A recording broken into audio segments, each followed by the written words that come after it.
उस रात लियारी की एक गली में कुछ युवा फुटबॉल खेल रहे थे। कुछ हंस रहे थे, कुछ चीख रहे थे। और जिसने भी इस मंजर को पास से जाकर देखने की हिम्मत की, उसकी रूह अंदर तक जाग उठी, क्योंकि ये फुटबॉल नहीं, एक इंसानी सर था। हेलो एवरीवन, आज की कहानी है अब्दुल रहमान बलोच के रहमान डकैत बनने की। कराची के लियारी के इतिहास में एक ऐसा व्यक्ति आया जिसने जुर्म की परिभाषा को ही बदल कर रख दिया। आप देख सकते हैं कि बहुत एक जोरदार धमाका सुनाई दिया है और फायरिंग का सिलसिला दोबारा शुरू हो गया है। ये व्यक्ति था बाबू डकैत। ये एक पढ़ा लिखा एमएससी फिजिक्स था, यानी ये न्यूटन और आइंस्टाइन की थ्योरीज और फॉर्मूला पढ़कर आया था, लेकिन अब जुर्म की नई इक्वेशंस लिख रहा था। ये ड्रग्स का कारोबार पुलिस की नाक के नीचे कर रहा था और पुलिस को खबर भी नहीं थी। बाबू डकैत बहुत शातिर था। वह जुर्म का बेताज बादशाह बनना चाहता था, इसलिए उसने दादन नाम के गैंगस्टर, जिसने कभी काला नाग नाम के गैंगस्टर को एक दर्दनाक मौत दी थी, उसी खतरनाक दादल को बीच बाजार काट डाला। एक पढ़े लिखे एमएससी फिजिक्स डकैत ने एक पुराने डॉन को मार डाला, लेकिन पाकिस्तान पुलिस उसे पकड़ लेती है और उसे जेल में डाल दिया जाता है, जहां वह पैरालाइज्ड हो जाता है और मर जाता है।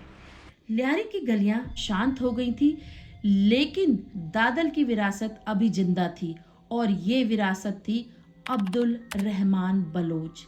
ये वही था जो आगे चलकर पूरे बलूचिस्तान और कराची का बेताज बादशाह बनने जा रहा था। साथ ही यह जुर्म की नई दास्तान भी लिखने जा रहा था। रहमान अभी छोटा था और अनजान था दुनिया की चालाकियों से। उसे किसी सहारे की जरूरत थी, और ये सहारा था हाजी लालू।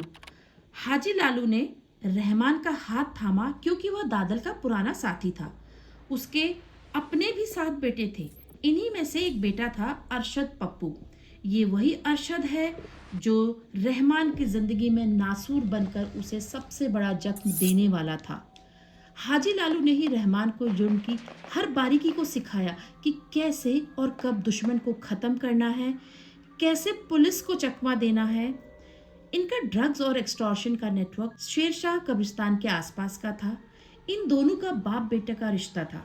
लूट खसोट का यह धंधा बहुत ही अच्छा चल रहा था। कहते हैं चोर की दाढ़ी में तिनका हो या ना हो, लेकिन चोरों के बीच पैसों को लेकर झगड़ा जरूर होता है। अब ये दशक था 1990 के आसपास का। रहमान ने एक अमीर व्यापारी को अगवा किया और फिरौती की रकम की बात चल रही थी। हाजी लालू के मन में लालच रूपी राक्षस जाग उठा। वह रहमान के पास गया और कहा कि इस व्यापारी को छोड़ दे, क्योंकि उसके साथ हाजी लालू के पुराने ताल्लुकात थे। रहमान ने हाजी की बात रख ली और बिना कोई क्वेश्चन करे उस धनी व्यापारी को छोड़ दिया। हाजी ने उस व्यापारी से 1 करोड़ रुपए ले लिए। हाजी ने रहमान के पीठ पर ही चाकू मार दिया और उसे एक मामूली से मामले में फंसाकर जेल भिजवा दिया, ताकि फिरौती की रकम का पता भी न चले। लेकिन रहमान को सब पता चल जाता है। जेल की कोठरी में बैठा रहमान यही सोचता रहा कि आखिर बाप समान हाजी ने उसके साथ इतना बड़ा धोखा क्यों किया। आगे का समय लियारी की गलियों के लिए खतरनाक होने वाला था।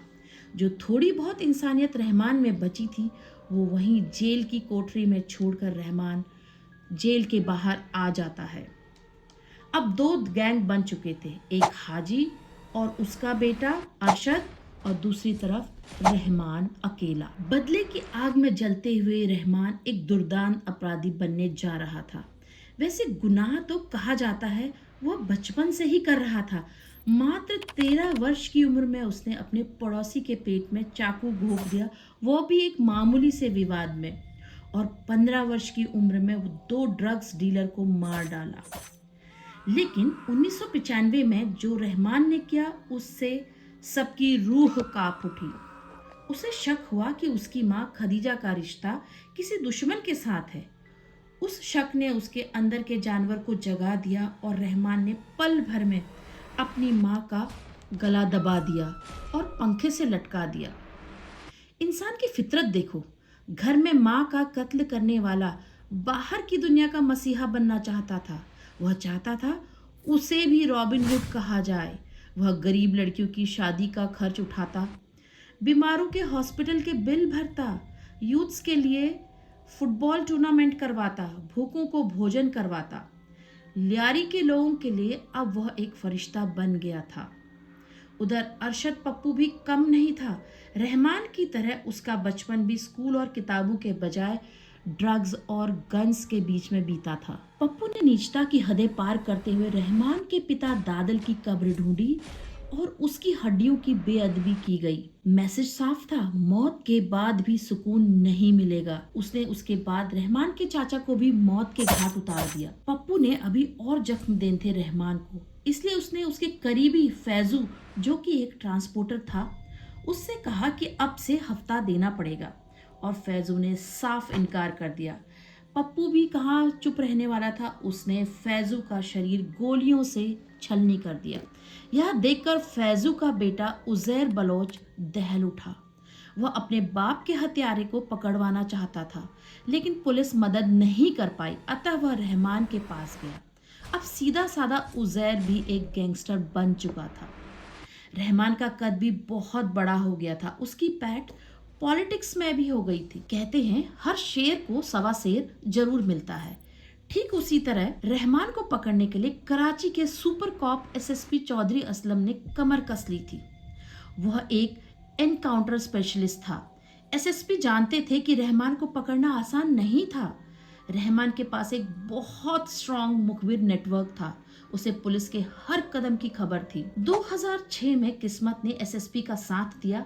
एक पुख्ता खबर मिली कि रहमान बलोचिस्तान के विदर्भ इलाके में छुपा हुआ है। चौधरी ने बिना समय गवाए रहमान को पकड़ लिया। पुलिस के लिए यह एक बहुत बड़ा मेडल था। रहमान ने जेल में अपने सभी गुनाह कबूल कर लिए।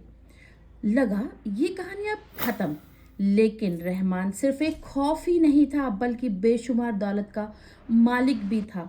वह जानता था कुछ पुलिस वाले बिकाऊ होते हैं।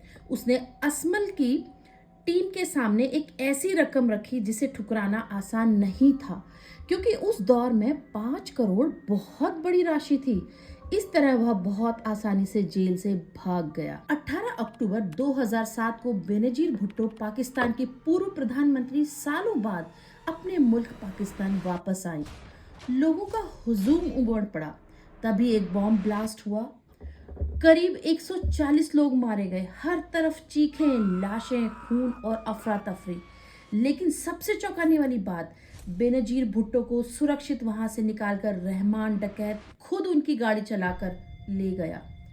पूरे पाकिस्तान ने रहमान की ताकत को पहचाना। जिसे पुलिस ढूंढ रही थी, वो इतने खतरनाक मंजर से देश की पूर्व प्रधानमंत्री को सुरक्षित निकालकर ले जाता है। अब चौधरी असलम के लिए रहमान एक सिरदर्द बन गया था। सन 2009 में फिर एक बार कोशिश की जाती है रहमान की लोकेशन ढूंढने की।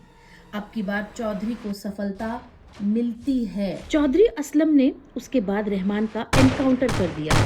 ये खबर पूरे पाकिस्तान में आग की तरह फैल जाती है। अब लगा शायद लियारी अपराध मुक्त हो गई है, लेकिन ये सिर्फ एक भ्रम था। रहमान डकैत का दोस्त उजैर बलोच अब लियारी का नया डॉन बन गया था। उजैर ने सबसे पहले अपने बाप की मौत का बदला लिया और अरशद पप्पू को 2013 में मारा। और वो यहीं पर नहीं रुका, उसने उसके सर से फुटबॉल भी खेला। रहमान ने अपनी जिंदगी में कुछ उसूल बनाए थे, मगर उजैर बहुत खतरनाक था। उसकी जिंदगी में कोई उसूल नहीं थे। रहमान डकैत एक साधारण अपराधी नहीं था, वह एक दहशत था। असली रहमान डकैत धुरंधर फिल्म में दिखाए गए रहमान डकैत से 100 गुना ज्यादा खतरनाक था। उम्मीद है ये कहानी आपको पसंद आई होगी। धन्यवाद।